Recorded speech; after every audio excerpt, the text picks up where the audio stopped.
This is Robert Picardo, the holographic doctor from Star Trek Voyager, and Commander Woolsey from Stargate Atlantis.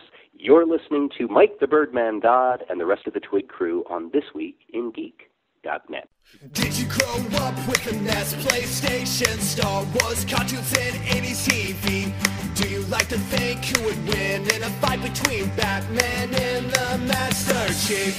Comics, games, movies, music, and TV. They're gonna tell you everything you need. Superheroes or not, they got your back. They're gonna save the world of geeks.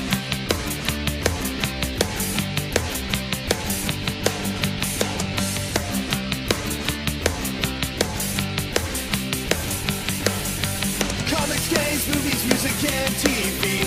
They're gonna tell you everything you need. Superheroes or not, they got your back. They're gonna save the world of This Week in Geek. This Week in Geek. Not the Nerd News Network. No, you are listening to This Week in Geek.net's topic show for the month of September. Yes, I realize it's October, but we took a little bit of time off so I could get my kind of head on straight. Plus, this record has just been plagued by all sorts of really weird tech issues. Finally, we got it all figured out as we strap in to celebrate 50 years of Star Trek. But I'm not alone as I sit on the bridge of this. I don't know. What kind of vessel do you think we'd be having here? Definitely not Intrepid class. No. Hey. Why do you hate my beloved Voyager? Oh, we'll get into that when we get to the show. And we have my number one, definitely my second in command. Ryan, the uneven flow. Yeah, and surprisingly, I've not crashed us into any planets of any kind and haven't encountered any Romulans in the neutral zone. So yes, guys, if you haven't guessed, that's what we're going to be talking about this month. 50 years of Star Trek. The original series premiered 50 years ago last month. And I've actually got some surprising thoughts on that series, as I don't have a lot of experience with the original series up until the last week or so. So I guess everyone's been wondering what the hell's been going on. In short, pretty much just hit a pretty bad spurt of depression, just hit kind of a low spot there. But hopefully I should be bouncing back soon. It's October, which traditionally is a bad month for me. Just because my birthday sucks. But we're hoping this year will be a little bit different. I guess a little bit of an update as well. Last week when me and Ryan were going to record the show last Friday, I was actually almost hospitalized due to a severe case of food poisoning, a gastrointestinal bug, and severe dehydration. We had the paramedics at my house and everything. It was not a fun time. So I was on my back for most of last week. Finally, I've started feeling better in the last probably 3 or 4 days. I'm finally hydrated, finally. As you can imagine, being a man of this size and girth does not come easy when it comes to hydrating. Pretty much kind of like that scene from Doctor Who, moisturize me. So they pretty much just pumped fluids into me. Blair pretty much spoon-fed me applesauce and toast for almost a week. And I've recovered well, at least well enough to watch a shit ton of Star Trek. So I was living every nerd's dream, laying around in my underwear watching Star Trek for a week or so. Ryan, what have you been up to recently? Not much. Watch Luke Cage. Actually, what are your thoughts on it? Have you finished it yet? No, not quite. I've really liked it. It doesn't suffer through the middle as most of the Netflix series do. Unfortunately, it kind of suffers at the end. But, I don't know. Like, overall, it might be one of the... Well, I mean, it's one of the better Netflix seasons. It has the opposite issue of some of the other ones. The other Netflix series, Daredevil Season 1 and 2, and Jessica Jones, I'd argue have better villains than they have heroes, or at least more compelling ones. Luke Cage doesn't have particularly compelling villains, but it's got a really compelling hero, and Mike Colton's really, really good as Luke Cage. So it also gives it a bit of a different feel than those. that's the other thing too, is it doesn't feel like any of the other Netflix shows, and that's actually a good thing. Like, it works really well. I like it a lot. I find that it feels almost crammed in the MCU, where they have to keep referencing, oh yeah, the incident, oh yeah, this and Justin Hammer and all that thing. Other than that, yeah, I really agree with you. Although I do like the villains with Cottonmouth and the councilwoman. When things get a little later on, I do like him, but it kind of took me by surprise because I haven't read the comics. The councilwoman is the best of the villains to me. Everybody else, Cottonmouth was pretty solid. Like the person you're referring to, I didn't like as a villain at all, because basically they're too insane to actually be a believable villain. Like, who the hell would follow this guy? He just like randomly kills his people all the time and that kind of thing. He is kind of nutty. That'll definitely. Yeah, like Kingpin would snap, but it was generally for a reason. Like, you could see there are things that these are things that would annoy a normal person, and Kingpin, to a certain extent, was socially awkward, and so it annoyed him more. He was almost like a child in a man's body, and he had the ability to, crush people with a car door and stuff like that. So that made sense. Purple Man, I mean, the thing with him was he just did whatever he wanted. Like, he had followers, but it was against their will. Plus, David Tennant had a certain charisma, which kind of carried him through the role. It's funny because Tennant had a charisma that you wanted to like the guy. Like, you automatically want to like him.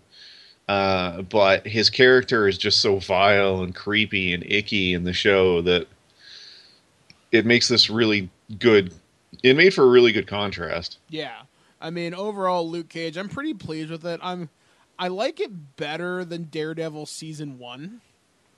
Not as much as Season 2, because I do like some of the other characters in there. Although, I will say, if Luke Cage does anything better than any of the Netflix series so far, its use of music is incredible.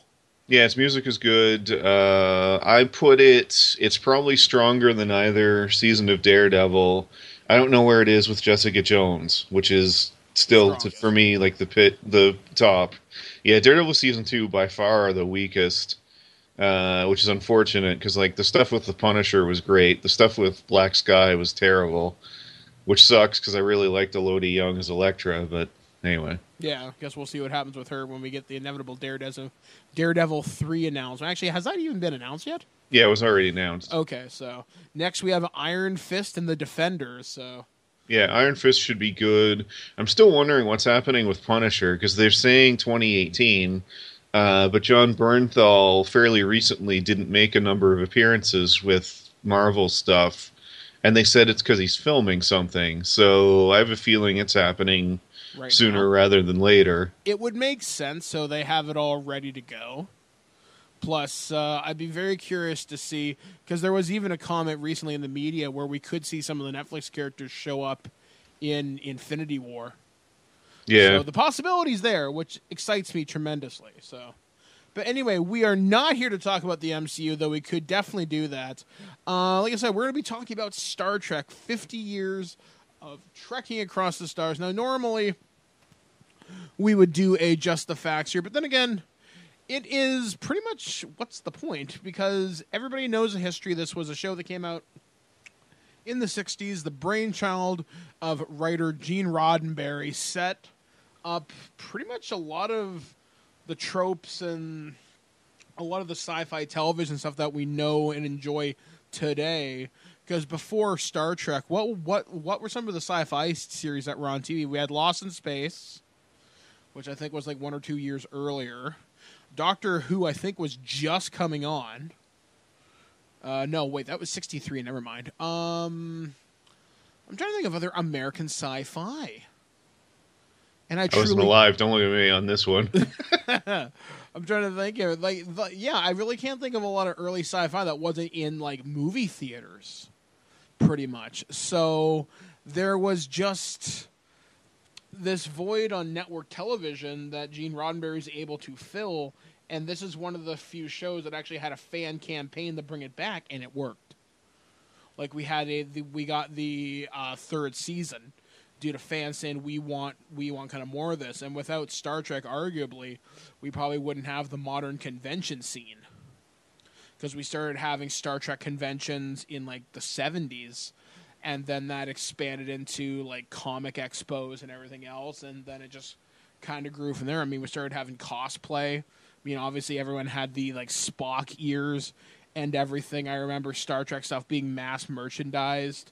Mind you, I wasn't alive during the 60s either, but I remember during a lot of the movie stuff, there was a lot of like Star Trek merch around them. We'll definitely talk about that stuff. Yeah, and technology in general, too. I don't think it's a coincidence that the first cellular telephones, the small ones, happened to be flip phones. Yeah, looking like the original. Which bared resemblance to Kirk's communicator, which you'd flipped open. Which we didn't really get a real version. Like, we actually have a Bluetooth version of the communicator, which actually does the little sound effect now, which I think you can get exclusively from thinkgeek.com, I think. Yes. You can also get the Star Trek comm badge from TNG as well. I'm waiting for the DS9 Voyager variant if we ever get that, because that's my favorite style of comm badge. Which I actually wore that around for a year. I actually had a comm badge attached via magnet to like almost all my shirts, like all the time when I left the house. I'm just a giant nerd that way.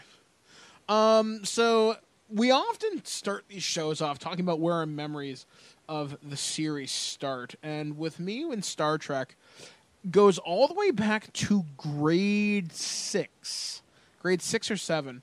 My teacher at the time was a guy named Mr. Collins. And there was me and my friend Wayne, and he got me in the Star Trek the next generation, which I thought was the original. And then my teacher, Mr. Collins, started a thing called Star Trek Club, which lasted all of like 3 months maybe. But we all got together at lunchtime and watched one episode of the original series for like I said, probably for at least a couple of weeks. And I remember the first episode he ever showed us was The Trouble with Tribbles. And to my little grade 7 mind, I was thinking, wow, this is really old. And I didn't much care for it. I thought it was funny, though. And then that Christmas, I got a bunch of Star Trek ships. I got the Enterprise D, which I actually still had up until probably about a year ago, actually. I've got a new one now. I got that, the Klingon Vorcha class. I think that was the attack cruiser. I had the Romulan Deerdex Bird of Prey. I had the shuttlecraft, which I still have, and stuff like that. And I also had a bunch of the figures. Like I had like Locutus of Borg. I had all the command crew, stuff like that. And I had the phaser and the comm badge. And I think I had the tricorder, but I never had the medical tricorder. So a lot of me in Star Trek was a lot of merch. Later on, as I'd start to get older and video rental stores would open up to me, I was able to rent more and more tapes, but I started getting into the video games because my school had Apple IIs or something, and I remember playing Star Trek the 25th Anniversary. I think that was the one I played.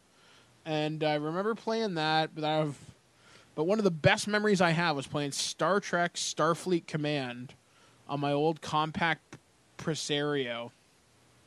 And it was just some of the most fun I've ever had. Is just being able to command different starships, to command boarding parties, Marines.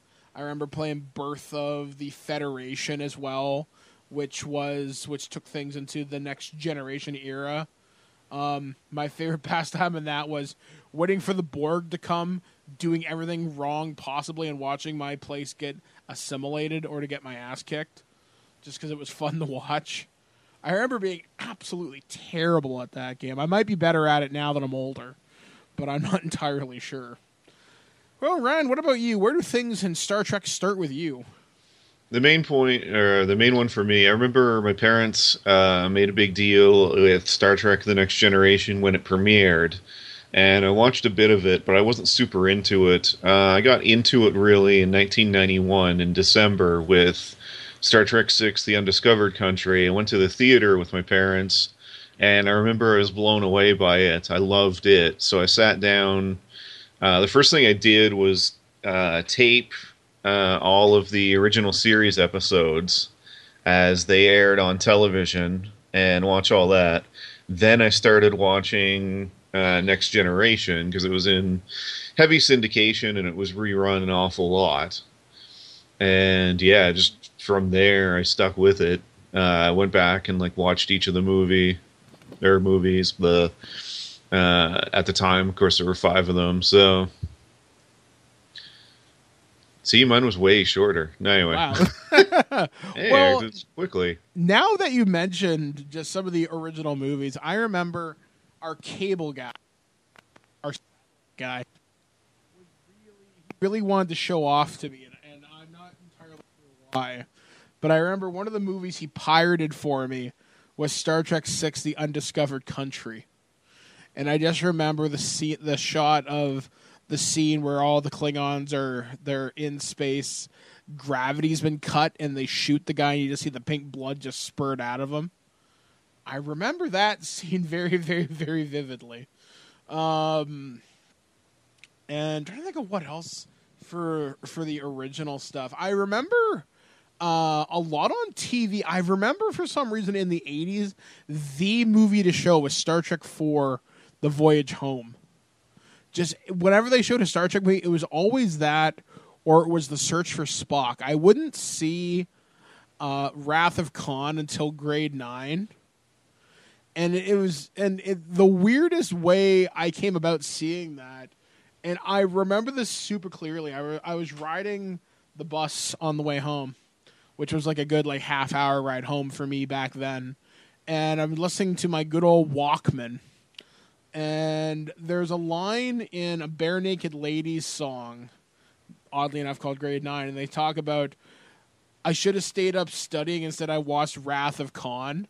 And I remember sitting there thinking, I've never seen that. I'm going to go to the video store right now. So I remember jumping off the bus right near the video store on the way home, thinking, fuck it, I'm going. So I remember grabbing Wrath of Khan. Now I'm thinking, all right, cool, now I've got it. Now how the hell am I getting home?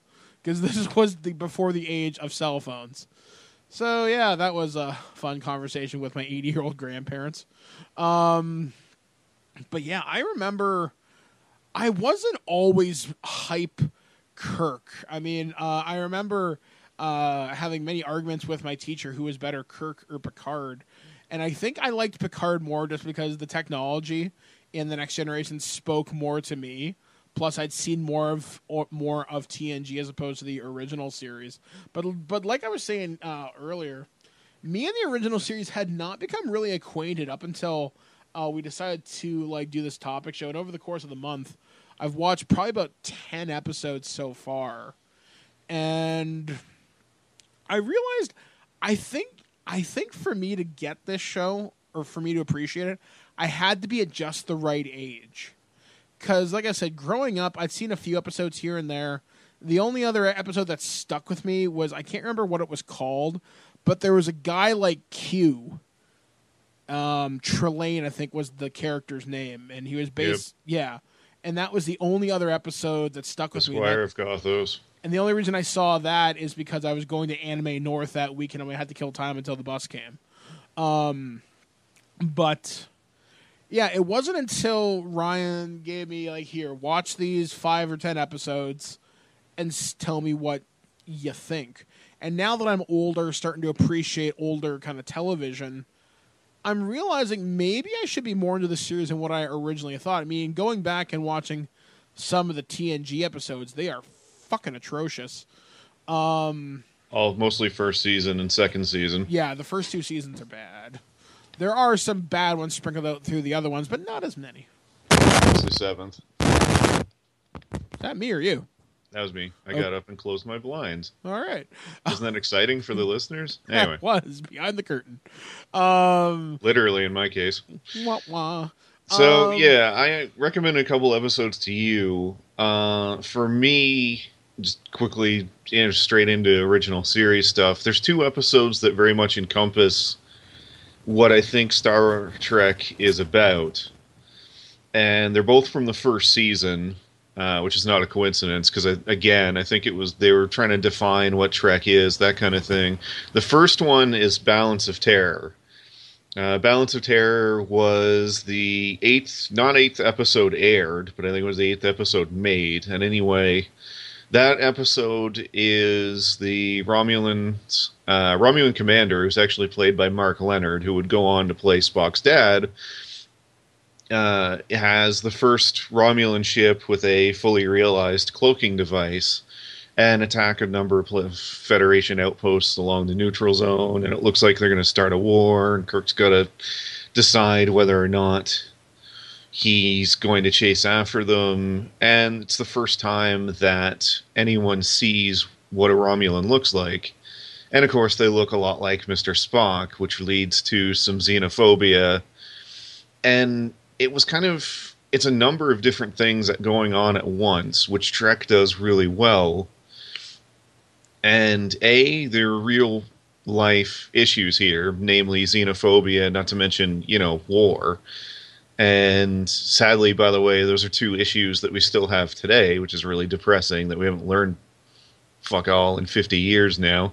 But everything is balanced really well in this, and there's some really good action scenes, particularly in the remastered version. But some of the stuff that always stuck with me was the Romulan commander, who also didn't want a war. And at the end of the episode, it's the one where we get that great line where he says, in another universe, I could have called you friend. And you realize that they're not all that unalike. The Romulan commander didn't want war. Kirk didn't want war. And yeah, I mean, the theme of the episode is that your enemy is not always that far off from you.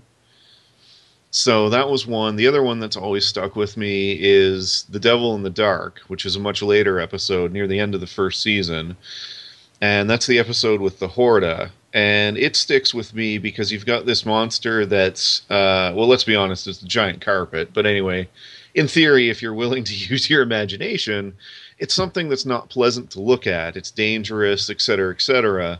And supposedly, it's killing miners just because. And Kirk and company end up making peace with it, and they realize it's actually a peaceful creature, and it can be helpful, et cetera, et cetera. But it's very Star Trek in, don't necessarily fear the unknown. It was just a misunderstanding kind of thing, and they're able to negotiate peace versus running around and just, slaughtering it. And I don't know, for me, those two things very much encompass a lot of Star Trek. And there's a lot of other great episodes I remember well. I mean, I was a huge fan of Space Seed as a kid, which would lead into The Wrath of Khan. Yeah, there's so many good episodes. You mentioned Trouble with Tribbles, which everybody, I think, loves. That was a fun episode. Another fun episode that I feel like doesn't get enough credit is A Piece of the Action. That's essentially the gangster planet, if you want to call it that. Episode. That's a funny episode. I enjoy that. There's fun stuff like the Doomsday Machine, which is terrific remastered. We'll get into some of the remastered stuff later on when we get into merch. The Tholian Web, which is a terrific episode that very much displays the Kirk, Spock, McCoy friendship. And that's how I always kind of viewed the original series, and that is you've got the three best friends in the entire galaxy going down to the shittiest planets possible on a weekly basis. And one of the things with the original series, and we'll touch on this with the movies, is if you can get at least the characters right, particularly Kirk, Spock, and McCoy, you can get a half-decent episode just from that pretty much every time.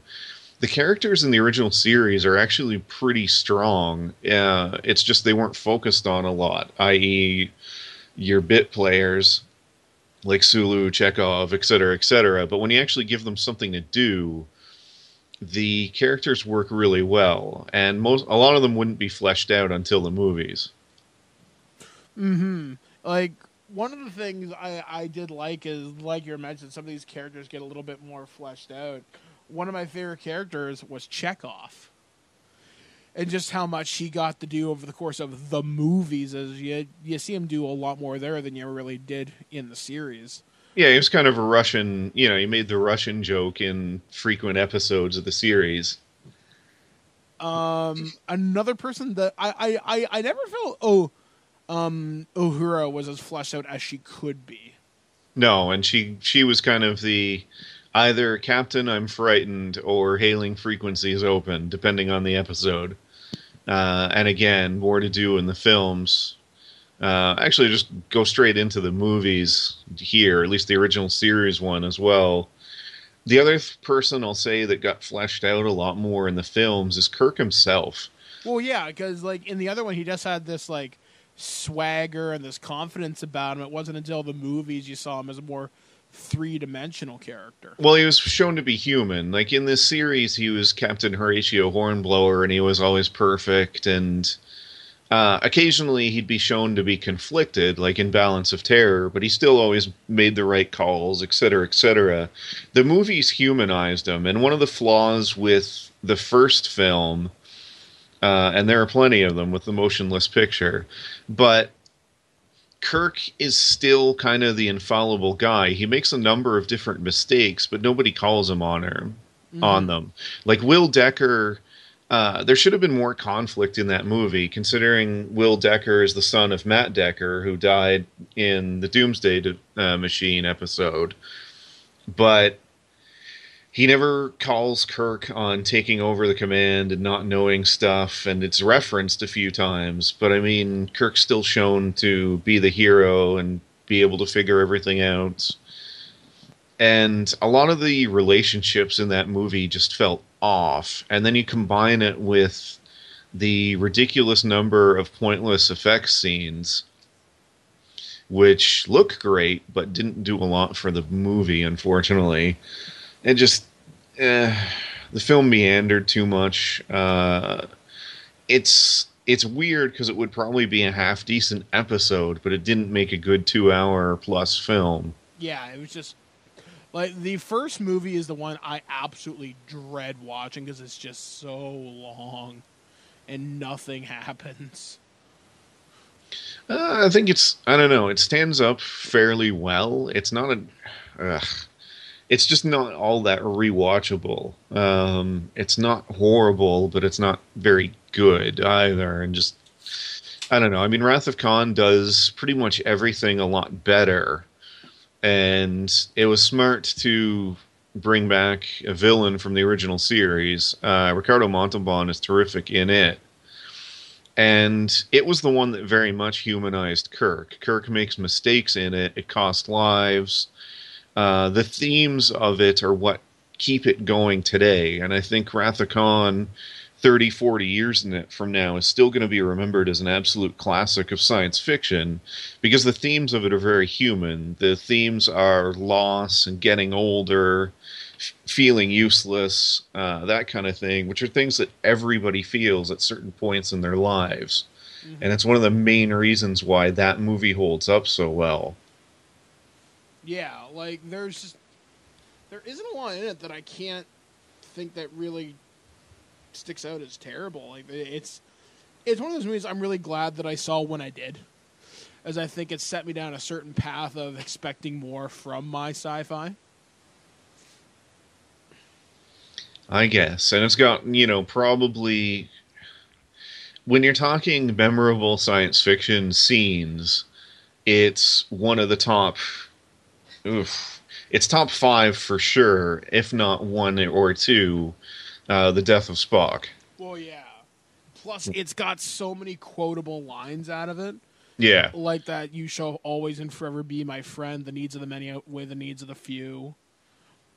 Stuff like that. And it's one of the first times I can remember a beloved sci-fi character that I had something of an attachment to, because I've always liked Spock. I've always considered him and Data two of my favorite Star Trek characters. And I didn't know, at that time I hadn't seen Star Trek 3 yet. So I didn't know how they brought him back. So watching him die, I was like, what the fuck? Because I knew he was alive in Star Trek 4, but I didn't know how that process happened. But yeah, and I can't think of, in terms of 80s sci-fi, that's one of those really, really important moments. And then pretty much across sci-fi as a whole is the death of Spock. But Yeah. I kind of wonder, I'm just going to pose a question for you. Do you think the series might have been better had he stayed dead?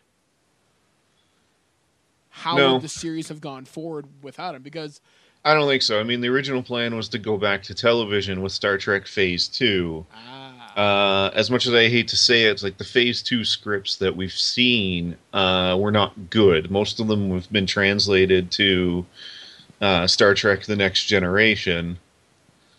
And it's they weren't very good is the biggest issue. I don't know. You're playing a what if kind of game. We wouldn't have gotten the trilogy of Star Trek movies, which was the first time they had attempted anything like that. Generally, the films were super standalone. So were the episodes. Nothing kind of carried over.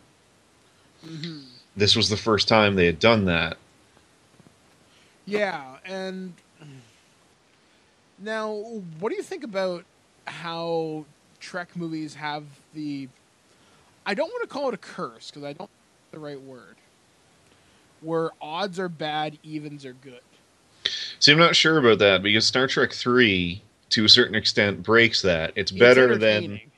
Yeah, and it's better than some of the later even movies. Star Trek 3 is, especially if you watch the 3 movies together, it's fairly strong. And it was one of the first movies to truly give absolutely everyone at least something to do. Not to mention, we're talking about memorable sequences. We had the death of Spock in the previous film. This one's got another great one. The Kirk and crew stealing the Enterprise stuff is fantastic. Yeah. That is a great sequence from start to finish. This 3 is a good movie. I think one of the things that hurts it is the whole bringing somebody back to life thing is exceptionally difficult to do, period. I mean, there's not a lot of somebody comes back to life comic book stories that are really, really good either, because there's a lot of things you got to get past just to do it. But in terms of it fits the themes of Wrath of Khan really well as well. We get more loss. This time Kirk loses the Enterprise and his son. And in the end, there's at least some level of hope because he regains his best friend. Not to mention, McCoy is okay in the end as well, because at one point it looked like maybe he'd lose him. It just... it's a solid film. It works way better in terms of the trilogy, though, than it does as a standalone. I never felt the weight of Kirk's son's death, though. No, they skipped over it too... Yeah, it feels like they skipped over it too much. We didn't have enough time to know him either, because, to be blunt, I felt more watching this movie at the destruction of the Enterprise than I ever did at Kirk's son. Exactly. Like, the destruction of the Enterprise is a sad moment for the series, and for fans, I think. But yeah, Kirk's son is just kind of glossed over. Now, to a certain extent, too, you could say part of that, Kirk never really knew him either. That's fair. He meets his son in Wrath of Khan for the first time in forever, it seems like. Or maybe ever, we don't know for certain. And yeah, he dies. And yeah, and I should note, as we get into Star Trek 4 now, that one of the things that I like about Khan, and one of the reasons he holds up well as a movie villain, or a science fiction villain, period, is, man, he's got to be one of the more successful ones. In terms of what he managed, yes, he dies, but the original Enterprise is destroyed because of him. Spock dies because of him. They almost start an interstellar war because, the Klingons are, and by the way, rightfully so, not happy about the existence of Genesis.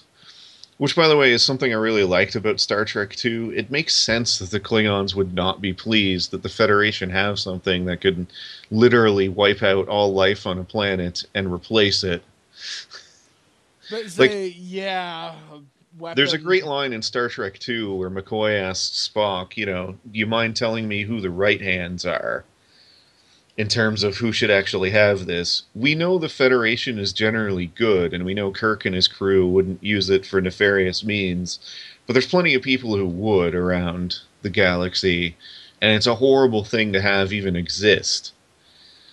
So I liked that. That was something that they get into again in Star Trek 4, that the Genesis device, despite being basically a MacGuffin invented for Star Trek 2, it's not. It wasn't a good idea. Not something the Federation should have worked on. I might argue that, because I can see the practical applications, but obviously the chance to turn this thing into a genocidal superweapon. Yeah, which somebody would inevitably do. In fact, it wouldn't surprise me if in some novel somewhere Section 31 has a Genesis device just in case. It wouldn't surprise me. There's probably more destructive weapons like Borg nano bombs or some bullshit. No, the Genesis device is still the most destructive thing in Trek. Like, even in today. We can get into books later, of which I've read roughly 75% of the Star Trek novels now. But anyway. Holy shit. I've read a lot of them. I've read maybe 4 or 5. I remember where Kirk for some reason the Borg bring back Kirk. I remember reading that. Thinking, yeah, that was in the Shatner verse series. To be fair, it's still better than Generations, but we'll get into that thing much later. Oh, God. Star Trek 4's finishing the trilogy. This is one that I remember because my parents loved, and they had gone to see it in theater. I wouldn't see it until much later, but it was... I can't remember. I don't think I had seen Trouble with Tribbles yet by the time I saw it, and it was the first time that Trek did comedy on a large scale really well. I mean, there are comedic moments in the other movies, but Star Trek 4, for the most part, is kind of a fun comedy. Again, like the best of Trek, and I mentioned it with Wrath of Khan, it deals with some real-life issues in terms of, the environment and how we treat things, and the fact we're still wiping out whales. Which, again, good job. We've learned our lesson, clearly. But, yeah, Voyage Home was, for me anyway, it was the first time I thought Star Trek could just be straightforward fun while still having that message behind it. Mm-hmm. One of the things I liked about Star Trek 4 is it felt like it was more accessible than any Star Trek movie before it. Yes. And I think the reason I jumped onto that one is I didn't feel like I had to know ages upon ages of history, other than the fact that Spock came back from the dead. It was a good standalone, in some ways, Star Trek movie that didn't have to rely on space battles or anything. It was a good, if goofy, environmental. It's a nice slice of the cultural 80s. You couldn't get away with making that movie today because it's such an environmental message. It's jammed right in there, and I like how it's a nice snapshot of what life was like at the time. I mean, even from the way people dress, the way people talk, that punk on the bus, which I love that scene. That was great. Yeah. For years, me and my friends will say, well, double dumbass on you too. Stuff like that. It was fun, and that's... My favorite is anytime I go to somebody's place, or even at work on occasion, as soon as I get to a workstation or the computer or whatever, I'll go, hello, computer. Oh, that's hilarious. I remember for years, too, just saying, well, you'll nuclear vessels with my friend Jared. Because he was another big Star Trek nut. Actually, that's another guy I forgot to mention who really influenced me for like Star Trek, was to try and get me into some of the older stuff. But yeah, there was just such a funness to that And once again, Star Trek 4 came along at just the right time in my life to influence how Star Trek would affect me kind of later on, how I get deeper in the sci-fi, less in the kung fu movies, more in the sci-fi movies. Because I remember in high school, I was very much in a transitional period trying to figure out what is my jam? What's the thing I'm really going to kind of gravitate towards? And sci-fi almost won out every single time. But there was a while where I was like totally into like the kung fu scene and everything. But man, these shows would be really different if that had continued. Man, we should almost do like a kung fu month, but I can't pronounce half the names. I don't know if Andrew and I would be on this show.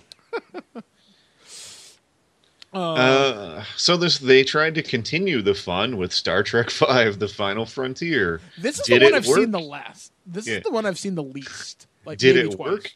Join us when we come right back. No, wait, no, it didn't. Yeah, I mean, now though. There are two good things I have to say about this movie. One is it got the characters right, and the Kirk-Spock-McCoy relationship is actually pretty well done in this. And if you get that right, you have at least a little something to your film, but it gets nothing else right. I mean, the idea that the Federation flagship would be a complete piece of junk really bugged me, especially, by the way, after it looked fine in Star Trek IV. Side note, by the way, the refit Constitution class starships, which is what the original was, starting with motion picture, and then Enterprise A is in this one, and 6 and 4. My favorite spaceship design ever. Just looked gorgeous. Anyway. Back to this movie. The other good thing I have to say about it is the director commentary, where Shatner basically does a mea culpa, what went wrong with everything, is pretty entertaining. Other than that, there's not much to recommend this. I remember nothing other than, what does God need with a starship? Which, by the way, is a great line. I should have mentioned that. All right, there's 3 good things in this. Because that's the only thing... That's the only other good one. Good thing about it. Yeah, this was not... this was just not good at all. Yeah, this really sucks. Yeah. I mean, just... There's so little to recommend about it. A lot of the jokes fall completely flat and just make characters look like complete idiots. Absolutely. Like, there's... I also remember randomly Uhura dancing in the desert going, what the fuck? Yeah, the fan dance. Oy, oy, oy. Just so goofy and stupid, and ow, it hurts my head. The other issue, I think, too, is, and part of this is Shatner's, ego, let's be honest. Kirk goes back to being the perfect guy again. And that was a step backwards as well. I don't know. I mean, after they had made the character more nuanced and everything else, he just jumps back into being original series TV show Kirk. That, I think, hurt it a little bit, too. And just nothing works. I mean, Sybok comes out of left field. We didn't even know Spock had any other siblings. You'd think somebody would have mentioned it at some point. I want to say they referenced... No, wait, yeah, you're right. Because I'm trying to think. Didn't they? Trust me, they never referenced. Nope. And they don't mention him since, either. Like, afterwards, this film was kind of forgotten about. The books occasionally reference it. A lot of the times, the book reference it to make fun of it. It just wasn't good. All right, Star Trek 6. 6 is the one I remember probably best because it very much influenced me. I think it actually works fairly well as a standalone. You don't need a whole lot of history. There's Kirk's hatred / racism towards the Klingons, which, by the way, was a nice touch. It makes sense that he would dislike them, and he references the death of David in this movie. It's weird. I feel more for the death of David in this film than I did in Star Trek 3. So, good job with that. Kirk is shown to be racist in this movie, which gives him a unfortunately more human edge. Like, he can't get over the fact that the Klingons may eventually be allies in this film. It was timed well, because in Next Generation we were always wondering, gee, how did the Klingons end up being the Federation's friends? They're so different, kind of thing. And just everything in this movie worked well. It again parallels real life, and to be fair, it could parallel real life today. And I think it's one of the reasons it holds up well. It was in the shadow of the Cold War originally, but I mean, we still kind of have a Cold War with a number of different places right now. Yeah, pretty much. So yeah, it's still a really good movie and holds up really well. Valeris kind of comes out of left field, but I'm happy that she was used, because the original plan, for anyone who doesn't know, was Valeris was supposed to be Lieutenant Savick, reprised by Kirstie Alley. In the end, they couldn't come to an agreement, and she was too busy anyway to end up working on this. And I'm not sure Savick would have worked. It certainly would have hurt more. I just don't know that. I don't know. I don't know if it would fit in with her character to hate Klingons that much. So, yeah, they came up with a new character. And, yeah, the movie in general, I don't know, I just like it. And I liked the kind of whodunit portion to it, that it's not just your straightforward Star Trek film. There's some mystery to be solved. And that was something they really hadn't done much. Mm-hmm. This is another one. Now, this is one of the Star Trek movies I've unfortunately seen the least. I think I've only seen this movie maybe twice, which I should really kind of change that. Yeah, it holds up well. I recommend it highly. I remember a lot of scenes from it, but I can't remember what context. I remember Christopher Plummer being a wonderful bad guy, though. Yes. He was the Klingon commander there. Chang, yeah. I remember Michael Dorn being this. I remember. Yeah, presumably as an ancestor, but yeah, he plays Colonel Worf. And that's supposed to be Tuvok's character in this, right? Well, Tuvok was somewhere in. He was on Sulu's command crew, wasn't he? Yeah, he was on the Excelsior, but I mean that was retroactive. Like, Tim Russ is not in this film.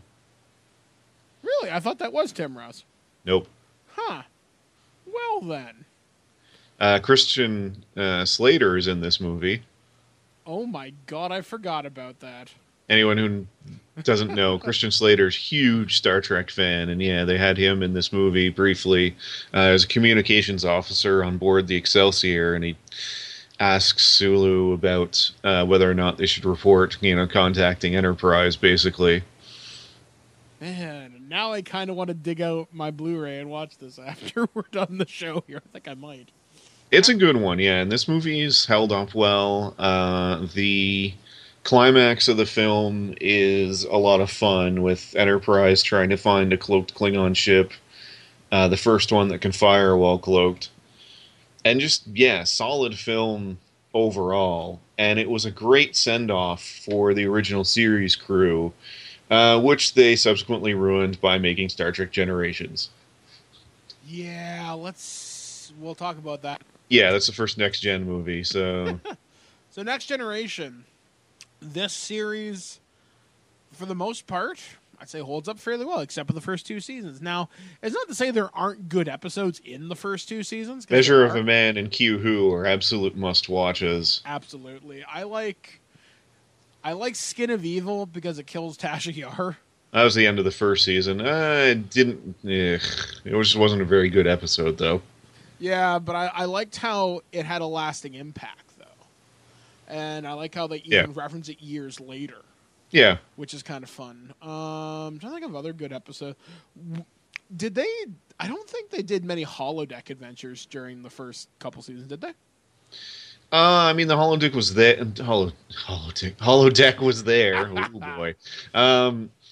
There was, there's stuff like there's the Dixon Hill Big Goodbye episode in the first season, which was a fun one, and actually I believe it won an Emmy for Trek, or it won some type of award. It was the first time Now, granted, it was still for technical stuff rather than, best drama or anything. But yeah, that was first season. There certainly were adventures on it, but yeah, the holodeck going wrong wouldn't be perfected until Voyager, but it didn't work all the time in Next Gen either.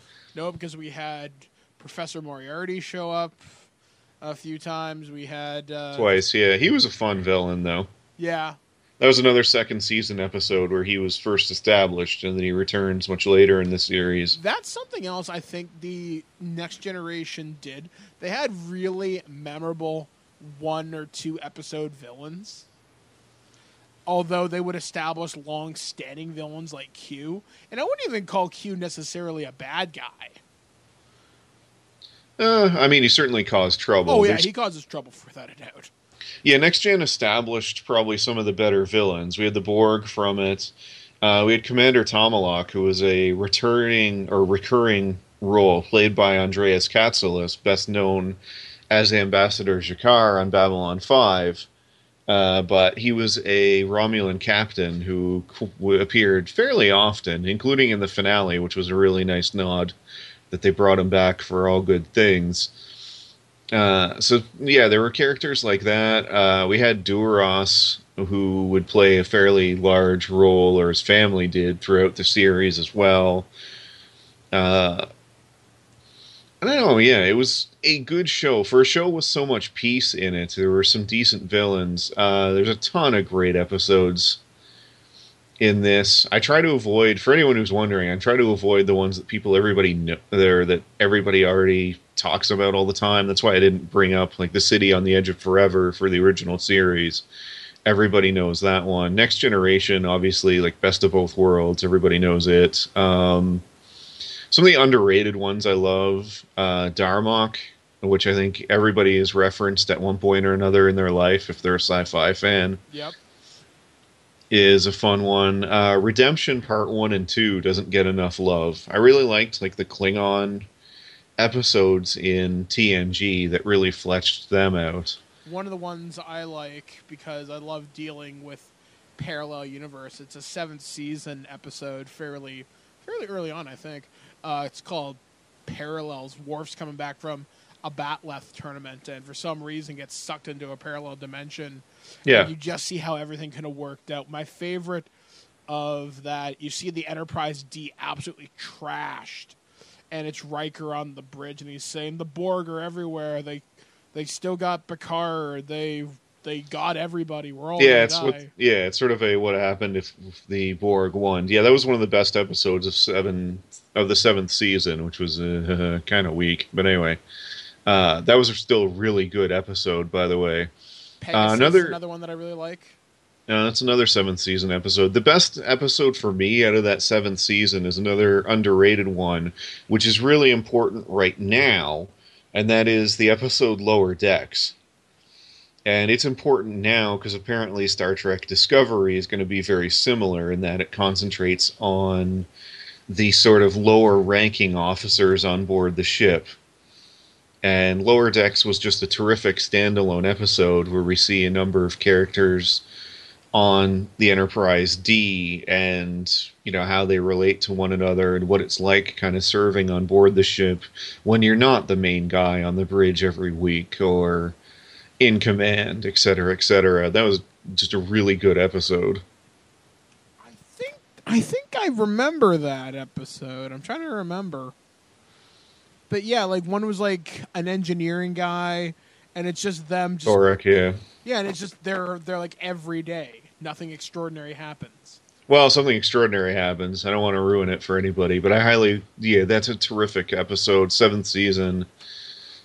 There's just the middle of this series, and when I get to merchandise, I'll mention this, but I picked up all of in a fairly short period of time, I've gotten each of the Trek series that have been released on Blu-ray.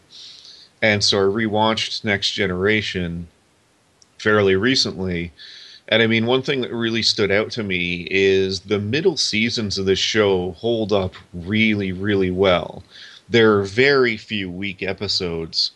like season to season, this was a terrific show. And for that and a number of reasons, Star Trek Next Generation is probably my favorite of the Star Trek series. I wouldn't say it's the best Star Trek series, because that's actually the next one we'll get to. But for me, or at least to me anyway, I should say. But yeah, I love this show. There's just episode after episode I love. And a lot of the ones that, again, people don't always mention. Stuff like The Drumhead, which was a great episode where Picard is on trial and is super, super relevant today. There were great one. I mean, even the episodes that were not as well liked. There's one episode that I like because I think it's kind of fun where Picard runs into, I think it's like the episode. I'm trying to remember how it ends with the Klingons, the Cardassians, and someone else. They're all looking for these pieces of some ancient tablet or whatever. Yeah, it's an ancient race that essentially seeded the Milky Way. Yeah, the galaxy, and it's meant to explain why a lot of the Star Trek races look the same. Are humanoid and that kind of thing. Let's be honest. I mean, in real life, the actual reason is just because no, I was going to say is because like budget constraints and you can't have like things with 18 limbs running around. That was The Chase, and that's from a season 6 episode. That's one that I really enjoy. Not that I watch Star Trek way too much or anything. Jesus Christ, Ryan, you can name episodes. That's nuts. I'm trying to think if there's any shows I can do that with. Fuck no.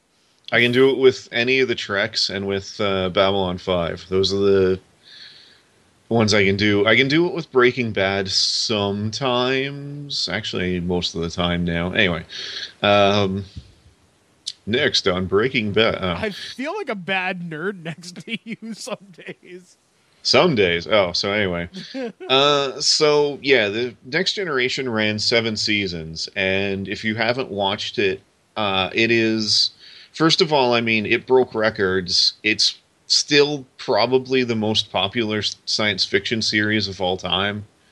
Actually, not still probably. Let's just go with it is. I mean, its ratings were Monday Night Football-esque. It was in syndication, and it was doing way over a 20 in the ratings when it originally aired. So it was popular. And it's still shown in pretty much every country, every language today. So, yeah, go watch it if you haven't already. The movies for Next Generation, you remember back when I said for a show with so much peace, they had some good villains? Might have been a little too much peace for the movies, unfortunately, because that was one of the problems they had. They had to manufacture villains, and that was an issue. Open up with Star Trek Generations, the 7th movie, and I remember being so hyped to see this. I wanted so much to like it. This was one of the first movies that I had magazines and stuff. Yes, kids. Before the internet, you used to get like things in print to hype movies, fanzines and everything. Yeah, I followed the development of this as much as I could, because the idea of Kirk meeting Picard and everything was just terrific to me. And oh boy, I mean, did you have magazines a Starlog about this? Yes. Nerd. I still do. I still have some of them. I mean, I love Malcolm McDowell. I love it when he's cast as bad guys now, because you see how far the mighty have fallen. But if anybody takes fun in their roles, it's him. Oh, McDowell is wonderful, yeah, and he's actually a really good actor. But he just kind of chooses stuff that, is fun to him and that kind of thing. And there's nothing wrong with that. I mean, Bruce Campbell does the same thing. And it's pretty much, I need a car payment. Let's go do X. Well, I mean, I don't know how much money McDowell has. Probably quite a bit. He is the craziest... going off on a tangent here, but anyway, he is one of the craziest resumes you'll ever see. This is a guy who worked with like James Dean and a lot of the greatest people in the history of Hollywood, and knew them and that kind of thing. Like, his career is nuts. Yeah. And he played Tolian Soren in Star Trek Generations, which was not one of his better. Yeah, for I a mean, movie that was supposed to be the meeting of the two greatest captains of all time, it starts with them eating bacon. yeah, Because that's how they meet at Kirk's cabin. I mean, inside the Nexus. Kirk flat out shouldn't have been in this movie, period. And getting back into the production of this film, for people who don't know, Leonard Nimoy was originally supposed to direct. He read the script for this and hated it. He wanted a rewrite and never got it. And in the years since, the people who've worked on it admitted they should have let him do it, but a lot of them were coming off of television. They didn't know that's kind of how Hollywood works, that the people who directed should probably be involved in the script process. This is a problem we'll get into with the later movies again, but anyway. So, yeah, he left, and they got a first-time director for it, and who I don't even remember. Man, like, I know my Star Trek, but I don't even remember who directed this. Who directed which one again, sorry? Generations. Yeah, I don't know. But I know Frakes did First Contact, but I don't know who did the first one. So, I mean, it just... so, the next issue was, I mean, since he didn't like the script at all, Nimoy didn't return, because he was supposed to be... It was supposed to be Spock and McCoy, and DeForest Kelley didn't like the script either. Which, by the way, when most of your actors are going, this script sucks, I'm not doing this movie, that should probably be a sign that maybe you should do some rewrites. But whatever, they stuck with it. I don't know where to start, because everything just didn't work well in this movie. It just feels disjointed. Picard's family, who we saw in the episode titled Family, which, by the way, is another great unheralded episode of Star Trek The Next Generation, randomly die in a fire, which is interesting because I've been told to do that so many times on the internet. But they just get, offed off screen, and we get an upset Picard, and in the midst of this, we have the meeting with Kirk. Like, we've got so many disparate ideas that don't merge together quite well. And we get the Enterprise D is destroyed, and that was frustrating too, because the real life issue was they just couldn't reuse the sets. What? Yeah, the lighting and everything for the Enterprise D just didn't work well on a film camera and film budget and everything else. So they just decided, we'll just build a new bridge for it. So they trashed the ship. Because the Enterprise E bridge is yet another sort of redo of the Enterprise A/refit Enterprise set. So yeah, they just blew up Enterprise D. This just... not much of it works. And I mean, you get the Duras sisters are in it to kind of tie it to the TV show, but... They're terrible villains to begin with. Yeah, they were never super serious or anything, and not to mention the idea that this ancient bird of prey is going to blow up the Enterprise D was kind of silly. Although, of course, they get the shield frequency from, Pfizer. Implanting Geordi. Yeah. I don't know. I don't have a lot good to say about this movie. Data's cat lives. Yeah, it feels like... Yeah. Feels like just none of the ideas worked really well. What should have been an amazingly fan-fiction-y movie turned out to be just bland. Like, nothing exciting happened, like I said. Like you said, the ancient bird of prey kicking the shit out of one of the most advanced ships in the Federation fleet. I don't friggin' think so. There's just... I don't know. And plus having Kirk and Picard... That should have been a lot more epic than, hey, let's go ride horses and fight some old guy. And the biggest issue is Kirk's death. I mean, one of the biggest things that hurts it, Kirk's death is terrible in this film. And it's funny that years later, Han Solo's death would kind of mirror it. What, they both fall off a bridge? Yeah, they both end up on a bridge and end up falling off. I would argue at least Han Solo had something memorable to say before his death, other than, "Oh,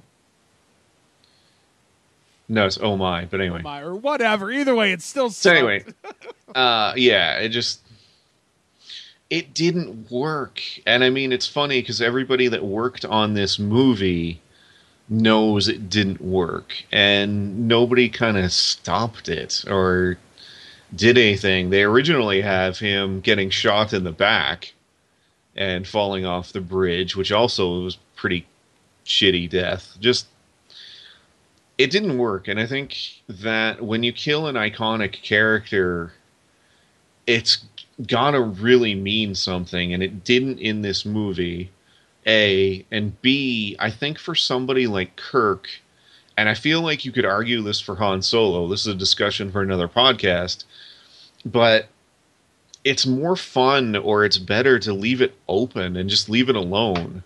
Like, I would have preferred not knowing how Kirk died than to have it happen on screen in this movie. And especially in such a finality to it as well. Yeah, and it didn't jive with the rest of the series. Now, granted, we're talking Star Trek V, but I mean, Kirk says, I've always known I would die alone. How much better would his death have been if he dies on, he has the crew evacuated and he goes down on the bridge of Enterprise A or something like that? Like, to me, that would have worked a lot better. He dies, like, on the bridge of a starship, which, to be honest, is probably where he belongs for it. Even if he had actually died in that opener on board the Enterprise B, at least he dies in space on a ship.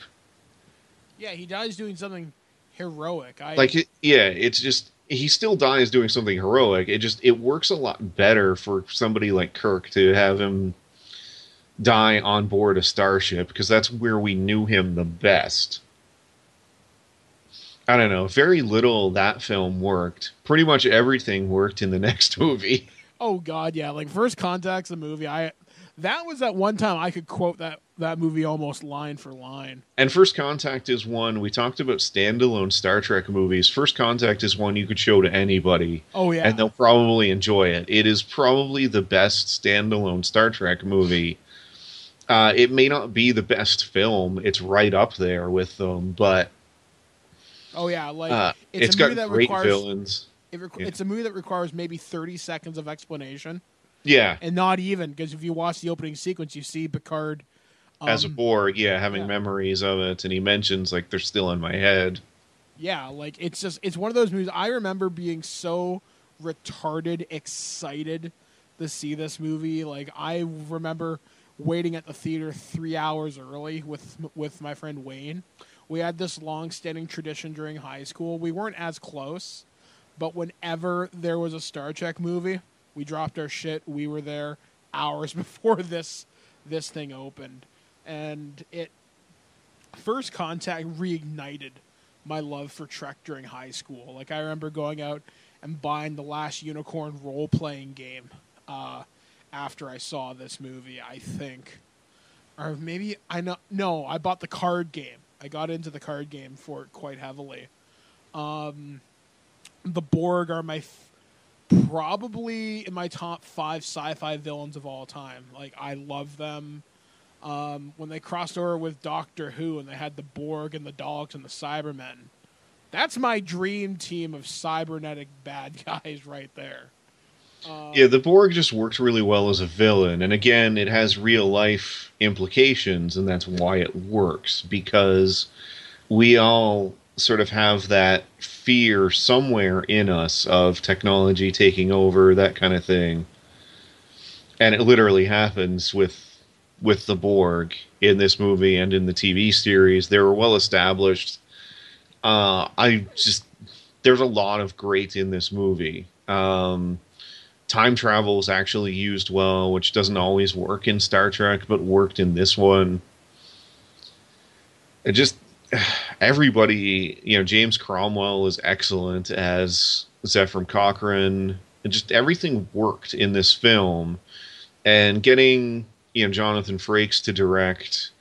They talk about it in making ofs and everything. Everything just worked from the start. The script and everything fell right into place. There were no issues. Just, this is a terrific science fiction film, period. It's a solid action movie as well. It works on pretty much every level. Yeah, like, you're never bored. The special effects are utterly fantastic. Yeah. And it's a great atmosphere. It's a great popcorn sci-fi movie, too. Like, it's a movie where I think you can even show a non-Star Trek fan. I think they'll probably get something out of it. Yes. That's why I said earlier that, this is one that you don't even need to be a fan to enjoy this movie. Yeah, like, for example, my wife Blair doesn't like Star Trek, but I've shown her some of the newer stuff, and she's been okay with it. Well, to be fair, you keep showing her Voyager, so... Oh, well, she hates Voyager.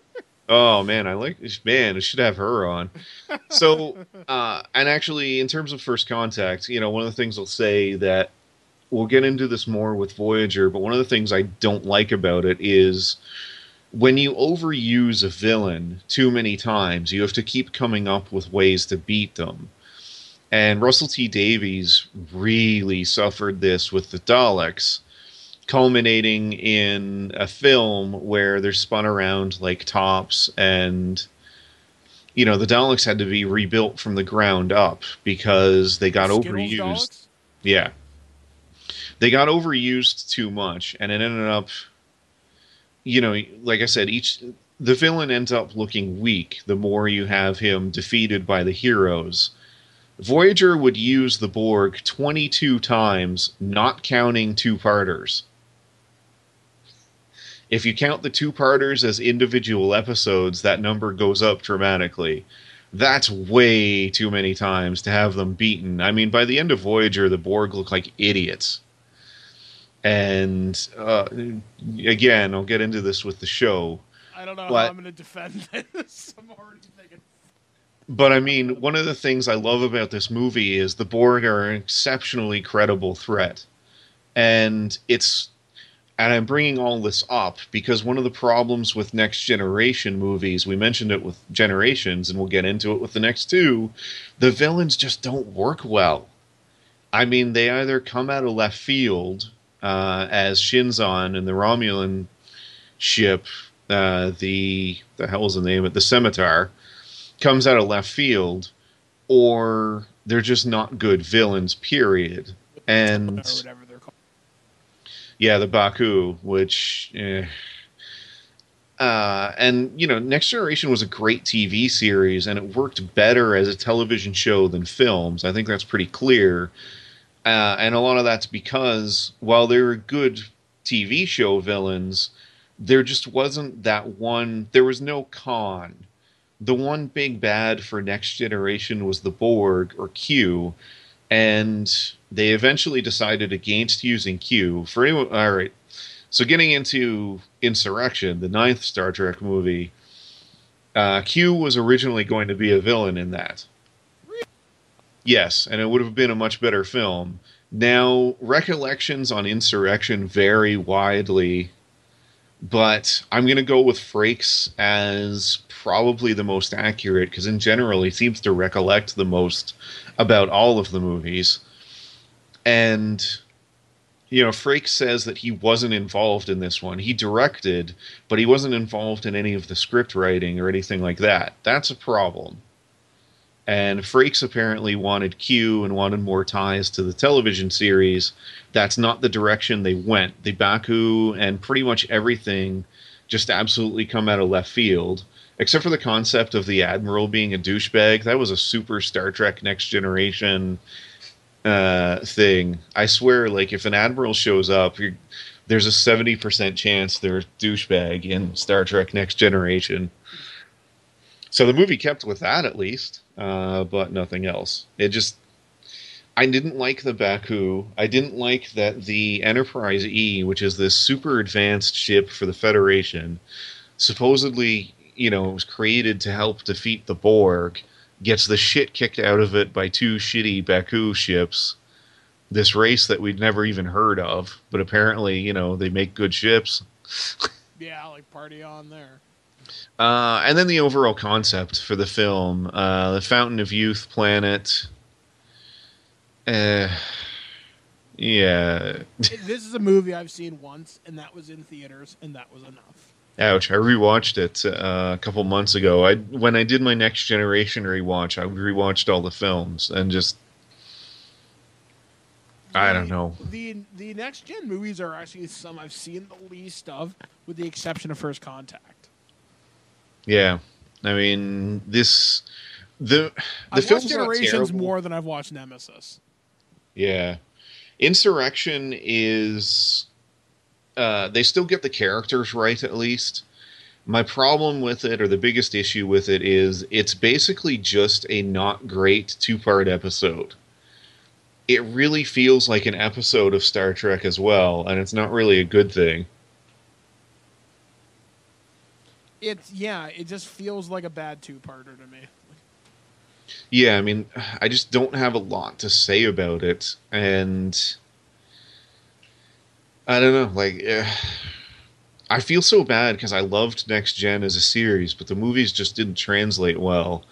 And unfortunately, we get the film that absolutely destroyed the whole even odd theory next, because Nemesis is, I would argue, if you wanted to tell me Nemesis is the worst Star Trek movie, I'm not certain I would argue a whole lot with it, because it's bad. It's basically Wrath of Khan for idiots. I mean, even the music, they try to ape a lot of James Horner's stuff, particularly during Data's death sequence. There's so much similar here. The Romulans, who should have been a great villain for a Star Trek movie, are completely underused. The only kind of positives about this, we got a young Tom Hardy. Yay! I like Tom Hardy. Oh, he was Praetor Shinzon. Holy shit, he was. Yeah, it's Tom Hardy. He's the main villain. B, the concept of duality and your legacy with regards to Picard and having a clone was kind of neat. The idea of Picard having a fully grown clone was stupid, but the concept of the theme was not a bad idea. Your legacy, that kind of thing. And they tied Data into it as well. But everything just comes out of left field. We get B4, which is another... Oh, Jesus. I mean... man, I'm getting angry now. This was a bad movie. I mean... Again, I've seen it maybe twice. Yeah, we get B4, who is technically is apparently a predecessor to Data, and a lot less sophisticated, and I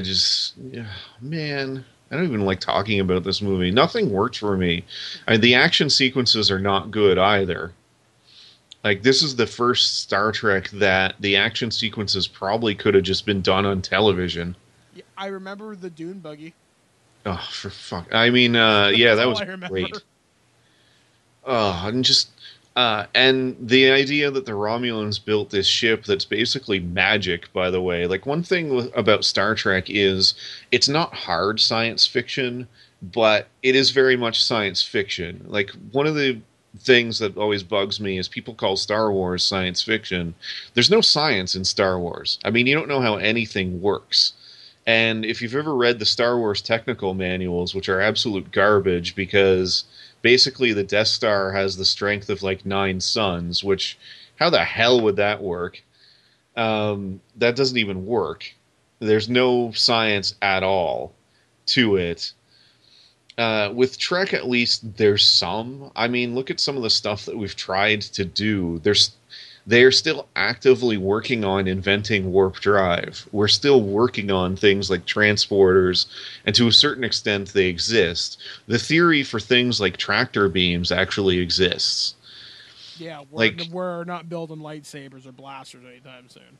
No. And tricorders are very much in very early stages of production. There's actually one that can measure your health based on your breath now. Those are pretty major things, and we got into like cell phones, communicators, that kind of thing. Well, this movie throws everything out of the friggin' window.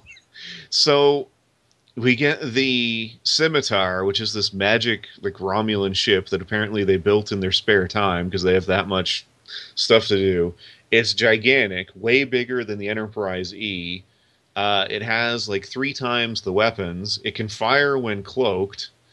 It's faster. It's got all this stuff that just would not work.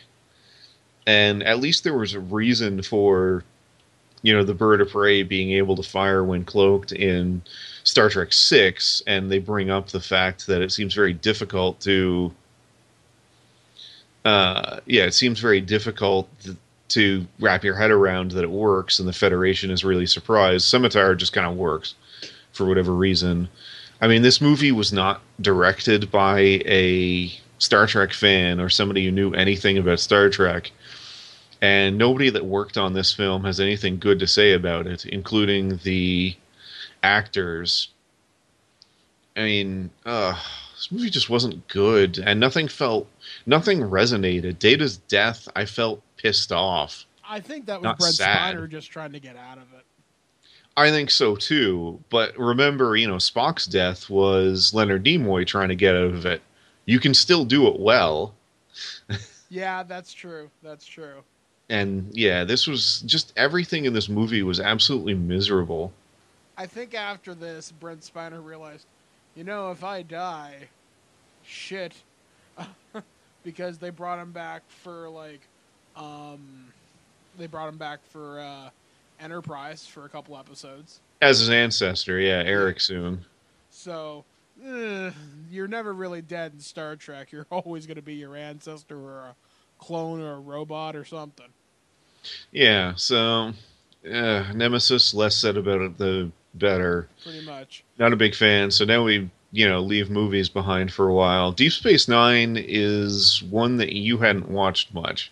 Yeah. Did you at least watch the episodes I told you to watch? I watched Way of the Warrior, where they introduced Worf. Really enjoyed that. Yeah. I watched the Tribbles one. I watched the pilot. I watched the finale. I can't remember what the episode was called, but it's where Garrick has to fake a Romulan data rod. In the Pale Moonlight, which is, for my money, the best episode of Star Trek. I absolutely adore it. I love that, just because it's a fake. Yeah, come out of that episode. Yeah, Senator Vreenik, not exactly the best actor, unfortunately. Are you kidding? That man is a national treasure. I love it. And then Andrew Lincoln, was it? Is that his name? No, was that Rick from Walking Dead? Yeah, Andrew Lincoln is Rick from Walking Dead. What's the actor's name who plays Garrick? Oh, Garrick is Andrew Robinson. Andrew Robinson. Love that guy.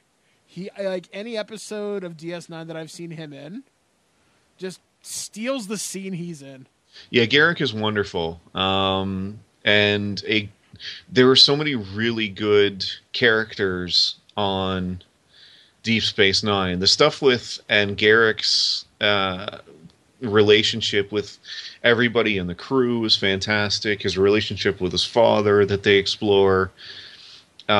Just DS9 did complex characters better than any Trek series that would come before or after. And he was just... the whole series is just really, really deep. There was a depth to it. It holds up quite well because of that. Just... Damn it, you should have watched the rest of the episodes. There's a lot of standout episodes here. This is the series that brought us the Dominion War. Well, actually, I was going to say, because we're kind of running a little long in the tooth here, so I kind of wouldn't mind doing a two-parter for Star Trek, if you don't mind talking about DS9, Voyager, Enterprise, and beyond. Because DS9 is a series I want to see more of. It's a series I gave the least amount of a chance to when I was a kid. And it's not until since I've gotten older, once again, appreciating Star Trek a little bit more. You should have known we'd run long, because I can talk about Star Trek for a week. Well, you see, that's what we're probably going to do. So this month, kids, you may actually get 2 topic shows. You'll get part 1, which you're going to get right now for Star Trek. We'll do a little bit more in just a few weeks, and then me, Ryan, and James Rolfe will be talking about the Saw movies closer to Halloween. So be on the lookout for that from us from Cinemassacre. So I guess the next time we do a topic show, probably give us about a week and a half. We're going to talk DS9, Enterprise, Voyager, and I guess we'll even touch upon the Abrams verse, though not as much, because that's still relatively new, but we will talk about Star Trek Discovery, which should be coming out. It's been delayed a few months, from what I understand. May now is the date, May 2017. So we'll hopefully be talking more about that, as hopefully we have a little bit more information. Yeah, to be fair, the delay was kind of necessary, because one of the things is they'd only just started casting, and I mean, their original date given was December. I remember I was thinking, there's no way you're going to get this series together for you could maybe get a pilot out year. and then maybe take a break, but yeah. Yeah, so I'm happy that they've delayed it. It was the right thing to do. It's just, yeah, they had announced everything in close succession, so... I also wouldn't mind talking about Star Trek Renegades and some of the fan films that have come out of this, like Star Trek Continues and Of Gods and Men. So we'll talk about those as well. Merchandise, yeah, video games, that kind of thing. All sorts of cool stuff, guys. So we will be back with part 2 in about 2 weeks right here on This Week in Geek. You should be hearing a Nerd News tomorrow night, and it'll be a good time. So until next time for This Week in Geek, we have been... Brian the Uneven Flow. I've been Mike the Birdman Dodd saying, live free or die hard, and as we often used to say on Future Imperfect, live long and prosper. Want to see me make bubbles with my spit? Sure do. In fact, that's the theme of our next show. So don't miss it. What the hell happened to George Lucas? Oh my god, there's snot on my face. And I'm your host, Mike the Birdman Dub, but I'm not a join. What the f does that mean? F that, 10 seconds. No, you gotta keep that. Let's do this right the first time. F you guys. Ew, it's in my mouth. Oh, God. What's it taste like, Mike? Water. Ew, salty. Let's start this episode with a shat. Okay, I'm good. Geico. Holy shit. Oh my gosh. Freak. Die. Holy crap. Whoa. Whoa, my god. Whoa. Where did it go? I'm like a stupid monkey. As you can imagine, they don't let us out much. You've been listening to This Week in Geek. Tune in next week to hear, somebody random. I don't know. Maybe even a hot chick. Yeah, let's go with that. Did anyone ever tell you that you were very, very sexy? Well, actually, no. They never will. Check out our website, thisweekingeek.net, for more geek content. As well, subscribe to our podcast through iTunes or any podcatcher. If you'd like to comment on this episode, head to this episode post on thisweekingeek.net and comment through Facebook Connect. Or you can call our voicemail line at 817-717-7202. Send us a Twitter message by replying to @thisweekingeek. Lastly, you can email us at feedback@thisweekingeek.net. This extra music was produced by Pronobozo at pronobozo.com. We'll see you next time, and remember, lower your shields and surrender your listenership.